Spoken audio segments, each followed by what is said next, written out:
여러분 안녕하세요. 이번 시간에는 인베디드에 대해서 알아보겠습니다. 우리가 지금 아두이노를 이용해서 아주 다양한 작업을 했는데요. 이 아두이노를 포함한 이런 다양한 제품들은 실제 우리 주위에 사용되는 아주 많은 전자제품 속에 들어가는 거하고 매우 유사한 특성을 갖고 있습니다. 그래서 이번 시간에는 인베디드라는 것이 무엇인지를 알아보고요. 우리가 지금 공부하고 있는 아두이노 같은 이런 오픈소스 하드웨어도 사실은 아주 작은 형태의 컴퓨터죠. 그래서 컴퓨터가 어떤 식으로 작동하는지에 대한 원리를 알아보겠습니다. 그리고 이런 컴퓨터에 실제 어떤 기능을 부여하고 프로그램을 작성하는 작업에 사용되는 걸 소프트웨어라고 하는데요. 앞으로 이제 우리가 수업을 계속 해나가면서 자주 접하게 되는 소프트웨어 용어에 대해서 알아보도록 하겠습니다. 우선 이제 인베디드란 무엇인가 라고 하는 제목이 있는데, 지금 우리가 아두이노를 갖고 여러 가지를 했었죠. 뭐 조도 센서도 썼고 피에조 부조를 써가지고 소리도 내봤고 여러 가지를 했는데, 이런 다양한 작업을 하는 전자기기를 통칭해서 인베디드라고 부릅니다. 인베디드란 무엇인가에 대해서 이제 본격적으로 한번 알아보죠. 인베디드는 일반적으로 아주 작은 형태의 전자회로를 갖고 있는 컴퓨터죠. 그래서 이런 인베디드는 다양한 사물에 내장이 되어 있습니다. 그 어떤 사물에 숨겨져 있다고 해서 우리가 보통 인베디드라고 부르죠. 인베디드 뜻이 이제 내장된이란 뜻이죠. 그래서 이런 인베디드 장비들이 여러 개가 있는데, 우리 주위에서 인베디드 장비는 정말 흔하게 찾아볼 수가 있습니다. 가장 대표적인 인베디드 장비를 몇 가지를 한번 생각해 볼까요? 이 전자회로가 보이진 않지만 전자적인 장치에 의해서 작동하는 것들. 우리 길을 걷다 보면 길에 횡단보도에 신호등 있죠. 그 신호등도 역시 안에 전자회로가 내장되어 있어서 우리가 이제 길을 건너는 것을 도와주죠. 인베디드 시스템이 들어있는 거죠. 우리가 지하철을 타거나 버스를 탈 때 이렇게 어떤 결제하는 수단이 있잖아요. 카드 갖고 이렇게 찍으면 삑 하고 소리 나면서 어떤 승인 작업이 일어나는 그런 것도 역시 작은 형태의 인베디드 장비가 내장되어 있습니다. 이런 식으로 우리 주위에는 아주 흔하게 다양한 전자장비가 있고 그것들을 이용해서 우리 생활에서 사용하고 있죠. 그래서 이런 눈에 잘 보이진 않지만 전자회로가 들어있는 다양한 것들이 사용되고 있습니다. 집에서도 잘 보면은 집에 있는 냉장고, 이 냉장고 안에도 아주 작은 컴퓨터가 들어있고요. 이 컴퓨터가 냉장고 안의 온도를 일정하게 유지시켜주는 작업을 해주죠. 그 다음에 집에 있는 선풍기라든지 에어컨 같은 이런 장비들도 역시 그 안에 전자회로가 들어있어서 다양한 형태의 그런 서비스를 사람들한테 제공해주고 있습니다. 이런 인베디드 장치 중에 가장 대표적인 것들이 요즘에 사람들이 갖고 다니는 그 스마트폰이죠. 이 스마트폰은 아주 작은 초소형 고성능 컴퓨터가 내장이 되어 있고 이거를 이용해서 우리는 정말 다양한 활용을 하고 있습니다. 그래서 이런 장비를 인베디드라고 하는데, 사실 인베디드가 가장 많이 들어가 있는 우리 주위에서 가장 흔하게 볼 수 있는 제품은 자동차입니다. 자동차는 안에 수백 개에서 수천 개의 그 전자회로가 내장되어 있죠. 일반적으로. 시동을 풀 때부터 시작이 됩니다. 뭐 문을 열 때부터 시작이 되는 경우도 있고요. 안에 그 엔진에 그 전자회로가 내장되어 있어서 에너지를 절감시켜주는 그런 기능을 제공하고요. 그 다음에 자동차 안에는 수많은 전자기기들이 들어있죠. 음악을 재생해주는 그런 장치들, 블루투스 관련된 장치들, 뭐 내비게이션. 그래서 이런 것들이 전부 다 인베디드가 사용되는 영역입니다. 인베디드라고 하는 거는 우리 주위에 아주 흔하게 보이는, 하지만 눈에 보이지 않는 그런 전자회로를 내장한 초소형 컴퓨터라고 정의를 할 수 있습니다. 인베디드는 그럼 어떻게 개발을 할까요? 사실 우리는 지금까지 인베디드를 계속 개발해 왔습니다. 인베디드 개발, 아두이노에다가 센서 꽂고 액추에이터 꽂고 어떤 프로그램 작성해서 실행하는 거. 지금 이게 이제 전부 다 인베디드를 개발했던 거죠. 이런 인베디드를 개발하는 방식이 있는데요.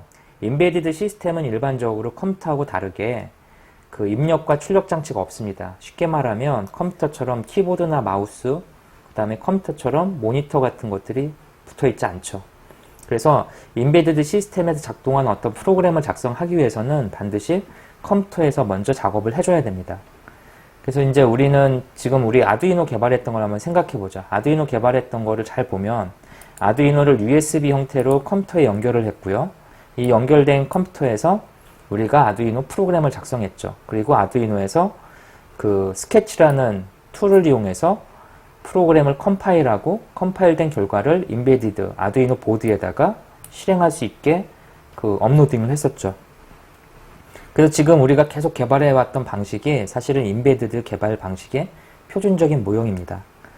여기서 이제 중요한 용어가 하나 나오는데 크로스 컴파일이라는 용어가 나오죠. 크로스라고 하는 거는 그 컴퓨터 시스템하고 인베디드 시스템은 이게 완벽하게 호환이 되지 않습니다. 그 중간에 이 호환이 될 수 있도록 번역을 해줘야 되는데 이 번역해주는 게 바로 크로스 컴파일이 하는 역할입니다. 크로스는 이게 일반적으로 교차점이라는 소리죠. 이게 십자 교차점, 만나는 지점에서 양쪽이 처리할 수 있도록 번역해주는 것들, 이것들이 이제 인베디드고요. 아두이노에서 우리가 이 크로스 컴파일러 어떻게 썼는지 한번 생각해보죠. 우리가 사용하는 컴퓨터는 일반적으로 그 윈도우 컴퓨터 같은 경우에는 인텔에서 제작한 X86이라는 CPU와 기계어를 이용해서 어떤 작업을 하게 되어 있습니다. 그 작업한 결과물을 프로그램으로 작성을 하면은 그 인텔 CPU에서 작성할 수 있는 기계어가 생성이 되죠. 근데 이 기계어는 사실은 아두이노나 이런 다른 인텔에서 만든 CPU가 아닌 다른 제품에서는 실행이 되지 않습니다. 그래서 이 사이에 실행될 수 있도록 매핑해주는 작업이 필요합니다. 아주 쉬운 예로 생각하면은 우리 영어 그 외국 사람 만났을 때하고 똑같은 일이 필요한 거죠. 일반적으로 한국 사람은 한국어를 사용하죠. 근데 만약에 외국 사람을 만나면 어떻게 해야 되나요? 그래서 미국 사람을 만나면 한국 사람하고 미국 사람 말을 중간에 통역해줘야 되겠죠. 이런 통역해주는 게 바로 크로스 컴파일이라고 생각하시면 됩니다.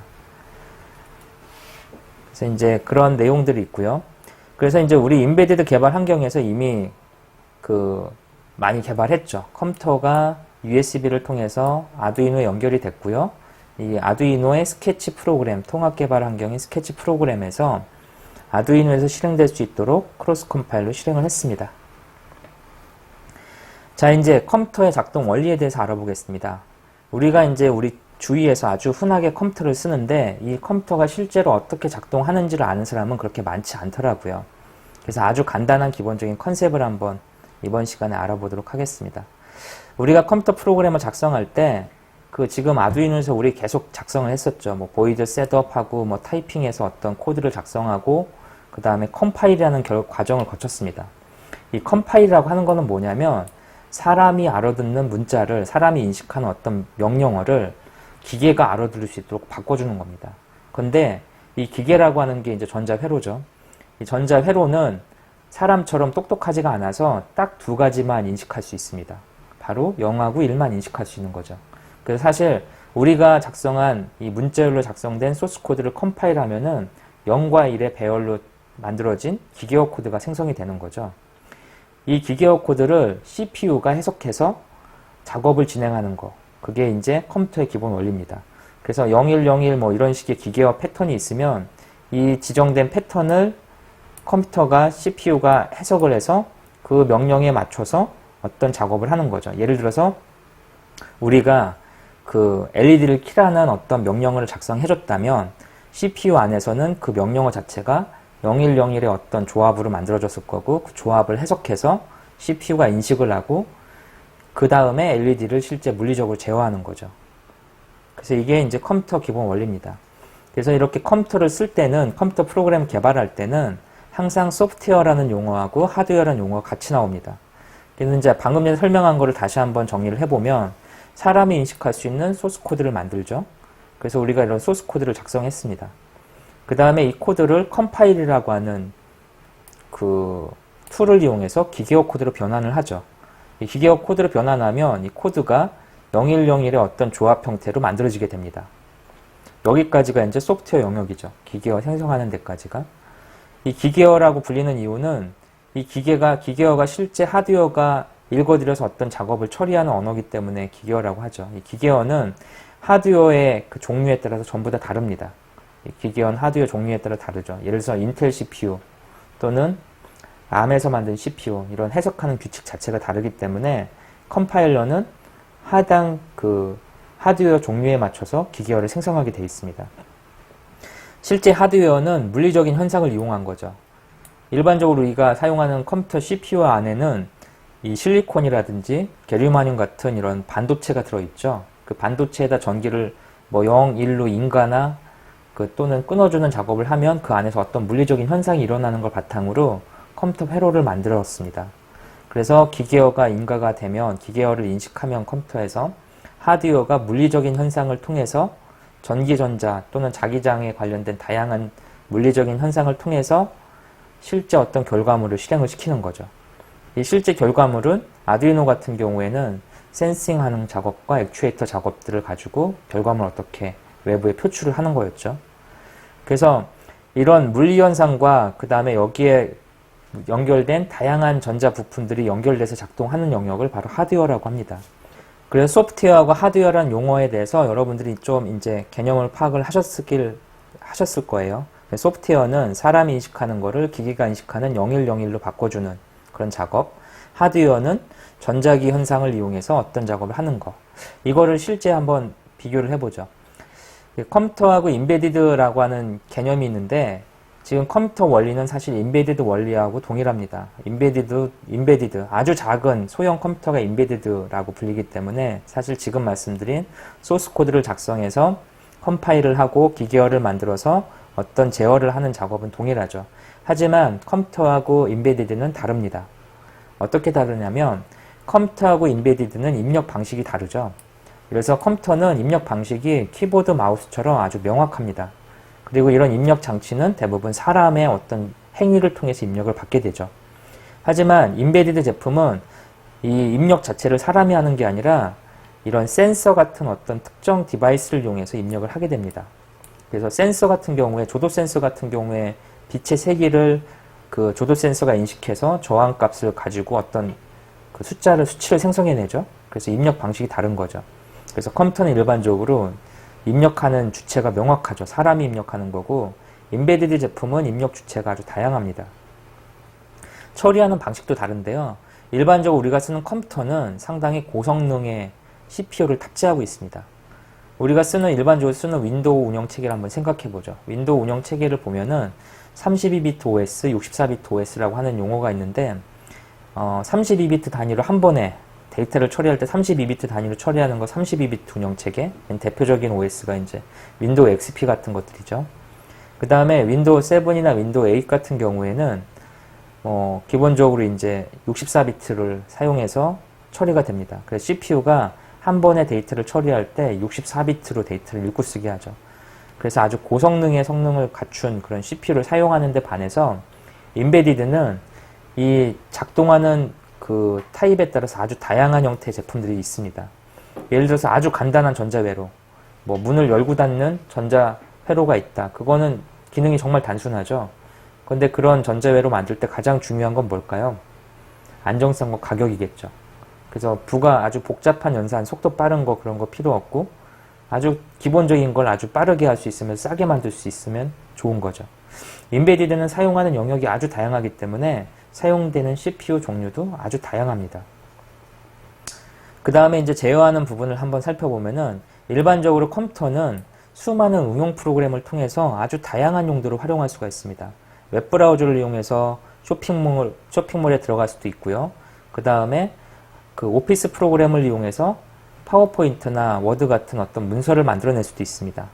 그 다음에 우리 게임을 설치해서 게임을 즐길 수도 있죠. 이 컴퓨터는 아주 다양한 형태의 응용 프로그램을 가지고 제어할 수 있지만, 일반적인 인베디드 디바이스는 제어하는 방식이 아주 특정 항목으로 제한되어 있죠. 우리 아두이노 앞에서 공부했던 것들 보면은 센스하고 액추에이터를 아주 단순한 형태로 제어하는 그런 형태로 되어 있었죠. 그 다음에 출력하는 방향도 다릅니다. 일반적으로 컴퓨터는 출력 방향이 대형 모니터죠. 그 모니터 안에 어떤 결과물을 뿌려주고, 그 다음에 스피커나 이런 걸 통해서 어떤 소리를 내주고, 그래서 이렇게 정형화된 출력 장치를 갖고 있지만, 인베디드 디바이스에서는 출력 장치가 아주 다양합니다. 출력 장치가 LED가 될 수도 있고요. 모터나 스피커, 부저 이런 것들로 아주 다양하죠. 이런 다양한 액추에이터를 이용해서 원하는 결과물을 만들어내는 것들이 바로 인베디드의 특징입니다. 우리 지금 사용하고 있는 컴퓨터는 사실 아주 빠른 발전을 하고 있습니다.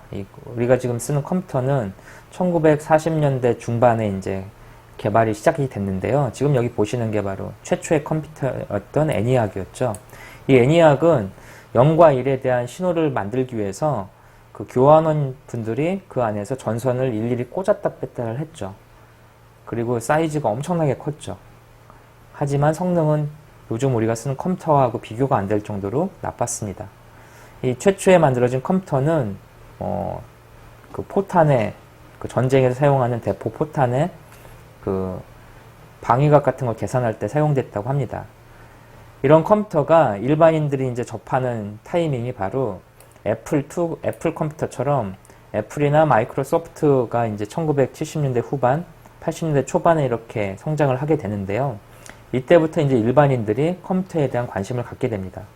이런 컴퓨터는 1990년대를 지나면서 급속도로 일반인들이 사용하게 되고요. 현재 이 컴퓨터는 2000년대 들어서 손안의 컴퓨터로 불리는 스마트폰으로 진화한 단계를 거치고 있습니다.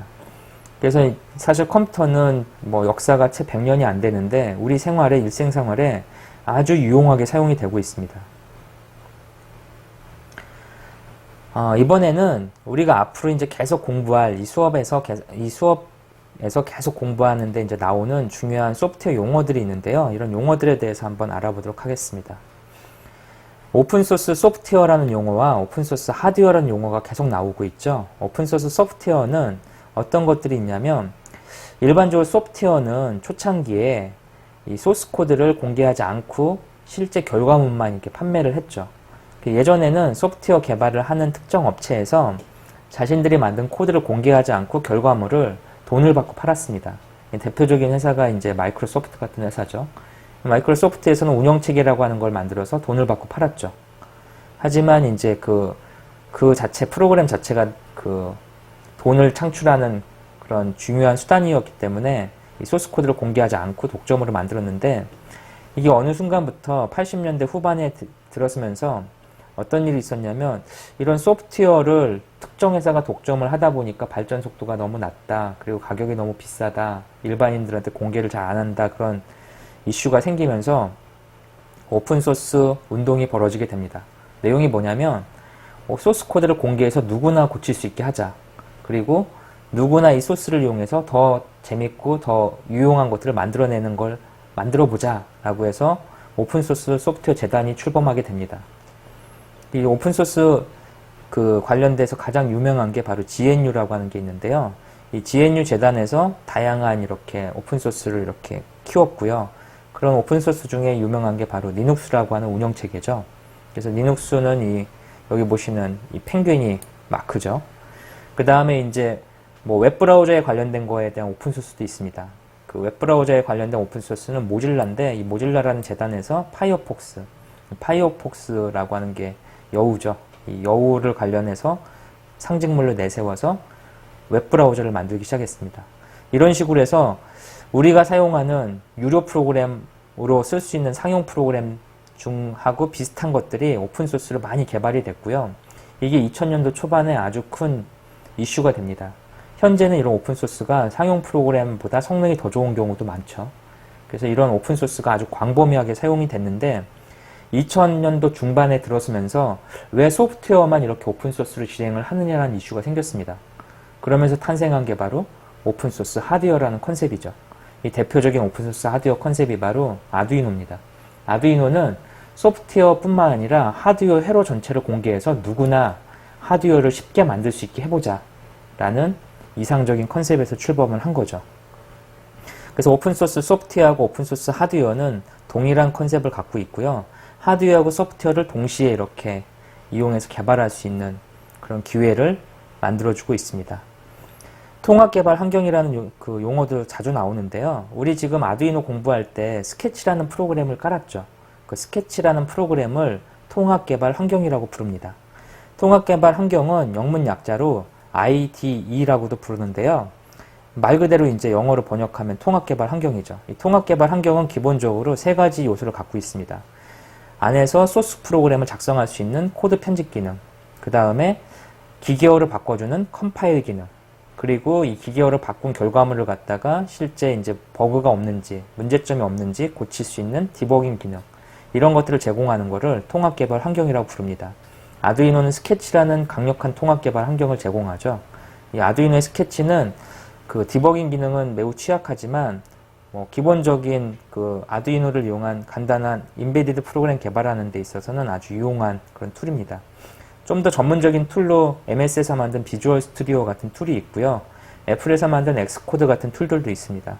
그리고 오픈소스 재단에서 많이 활용하는 이클립스 같은 툴들도 있습니다. 그래서 실제 프로그램 소프트웨어 개발을 잘 하려면 그 연장을 잘 다룰 줄 알아야 되죠. 그 연장의 대표적인 것들이 바로 통합 개발 환경입니다.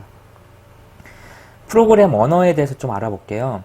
우리 아두이노를 계속 공부하는데 아두이노는 기본적으로 C와 C++란 언어를 이용해서 프로그램을 개발하게 되어 있습니다. 이 프로그램 언어의 종류는 몇 가지나 있을까요? 이해하기가 어려우면 이제 제가 비유를 한번 해볼게요. 우리 인간이 쓰는 언어는 몇 가지 종류가 있을까요? 언어의 종류가 몇 가지나 있을까요? 5가지 있나요? 10가지 있나요? 아주 많이 있는 것 같죠? 한국어, 일본어, 중국어, 영어, 아주 종류가 많죠.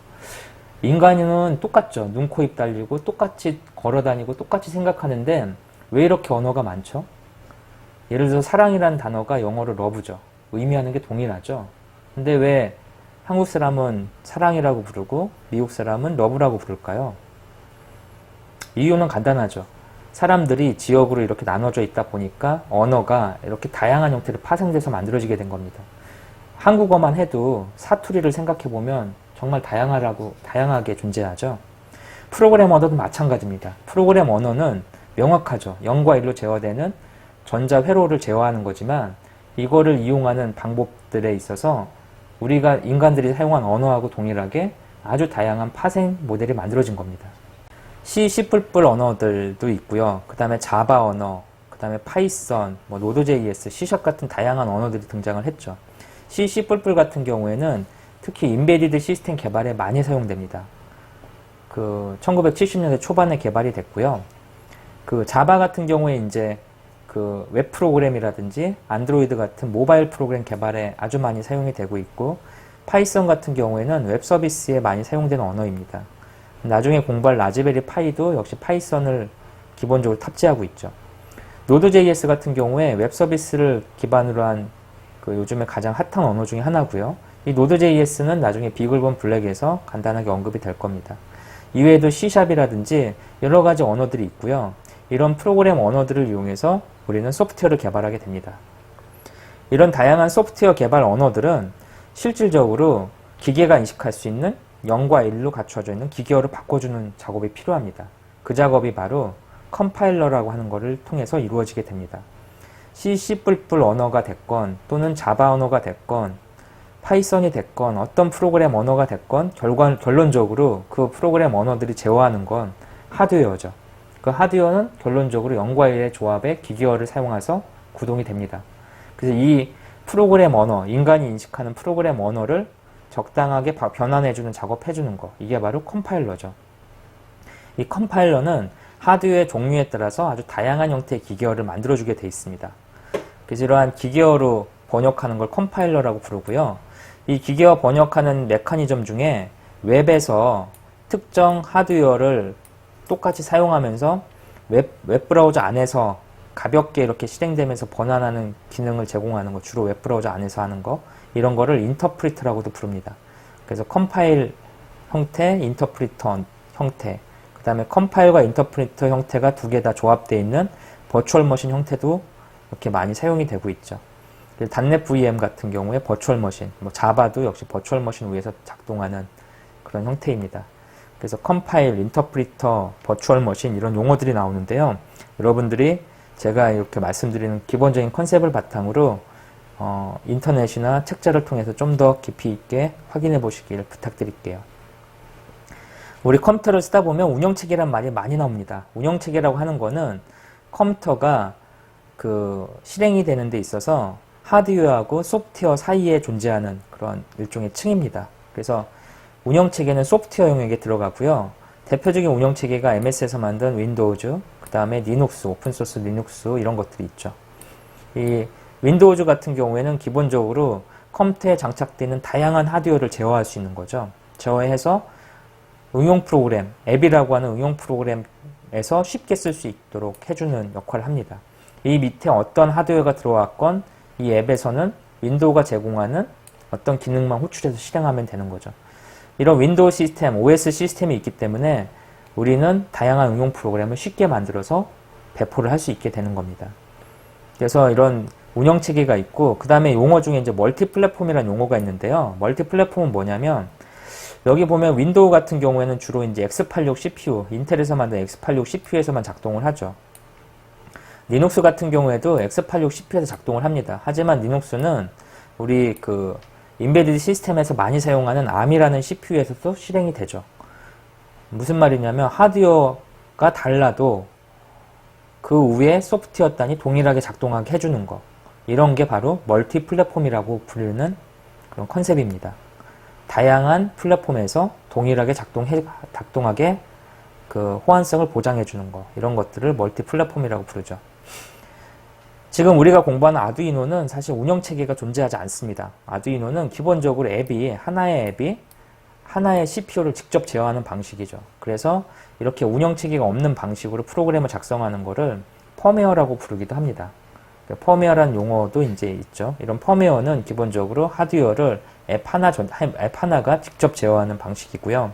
우리가 지금 계속해서 만드는 프로그램들은 다 펌웨어 형태의 프로그램 방식입니다.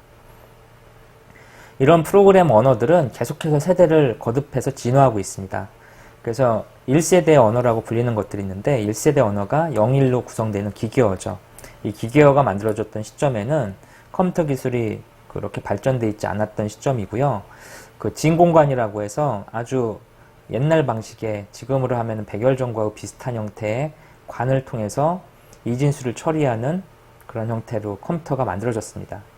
그리고 이런 것들은 이제 주로 군사용이라든지 학술 연구용의 일부 영역에서만 사용이 됐죠. 그러다가 1960년대 들어서면서 컴퓨터가 상업용으로 가치를 인정받고 큰 은행을 중심 또는 일부 국가의 정부를 중심으로 해서 응용이 되기 시작했습니다. 이 당시에는 트랜지스터라고 하는 게 개발이 됐고요. 이 트랜지스터는 이제 곧 또 다른 강좌에서 설명을 드릴 건데요. 이 트랜지스터라고 하는 반도체 특성을 이용해서 회로를 만들 수 있는 전자부품의 등장으로 인해서 우리가 상업용으로 많이 쓰게 됩니다. 이때는 이제 어셈블러라고 하는 거가 많이 등장을 해서 사용이 됐고요. 이 본격적으로 컴퓨터 소프트웨어라고 불릴 수 있는 거는 바로 3세대 언어로 지칭되는 절차지향 언어들입니다.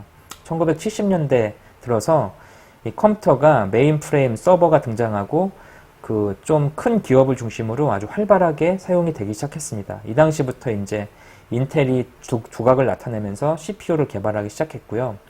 이런 반도체 발전에 힘입어 C 언어, 포트란 같은 절차지향 언어들이 많이 사용이 되게 됐죠.